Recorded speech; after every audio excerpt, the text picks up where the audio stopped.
தமிழ் சினிமாவில் தனுஷ், ஸ்ரீகாந்த் உள்ளிட்டோரை வைத்து படம் இயக்கியவர் இயக்குனர் யசு ஸ்டான்லி. இவர் ஸ்ரீகாந்த், சினேகா நடிப்பில் வெளியாகி நல்ல படம் எனப் பேசப்பட்ட ஏப்ரல் மாதத்தில் திரைப்படம் மூலமாக தமிழ் சினிமாவில் இயக்குனராக அறிமுகமானார். இதன்பின் தனுஷை வைத்து புதுக்கோட்டையில் இருந்து சரவணன் திரைப்படத்தை இயக்கினார். இந்த படமும் தமிழ் சினிமாவில் பேசப்பட்ட படமாக அமைந்தது.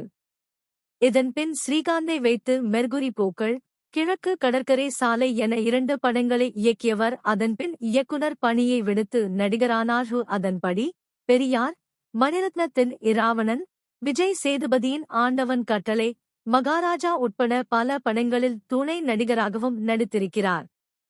கடைசியாக மகாராஜா படத்தில் நடித்திருந்த நிலையில் கடந்த சில ஆண்டுகளாக சிறுநீரக பாதிப்பால் அவதிப்பட்டு வந்த இயக்குனர் ஸ்டான்லி அதற்காக சிகிச்சை பெற்று வந்தார். அவருக்கு நடிகர் தனுஷ் மருத்துவ உதவிகள் செய்து வந்ததாக கூறப்படுகிறது. இந்நிலையில்தான் அவரது உடல்நிலை மோசமடைந்ததையடுத்து இன்று அதிகாலை யசு ஸ்டான்லி உயிர் பிரிந்தது. அவரது மறைக்கு திரையுலகினர் இரங்கல் தெரிவித்து வருகின்றனர். இறுதி சடங்குகள் இன்று மாலை வளசரவாக்கம் மின் மயானத்தில் நடைபெற உள்ளது குறிப்பிடத்தக்கது.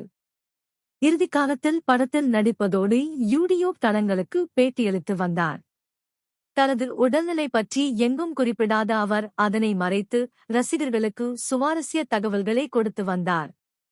மேலும் உடல்நிலை குன்றிய அவருக்கு தனுஷ் உதவி வந்ததும் தெரிய வந்துள்ளது.